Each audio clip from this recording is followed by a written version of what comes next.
Осы тақуа болып жүрген жастарға таң қаламын. Неге? Жастық шағын құртып жүр ғой. Жас кезде қыдырып, көңіл көтеріп, бәрін көріп алу керек қой. Тақуалыққа қартайғанда да үлгересің.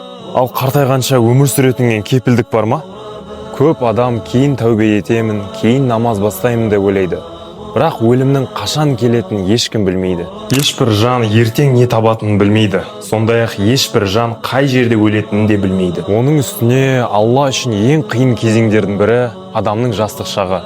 Себебі дәл осы уақытта нәпсі де, қалаулар да күшті болады. 7 түрлі адамды Алла өзінің аршының көлеңкесінде паналатады. Солардың бірі жастық шағын Аллаға құлшылықпен өткізген жас.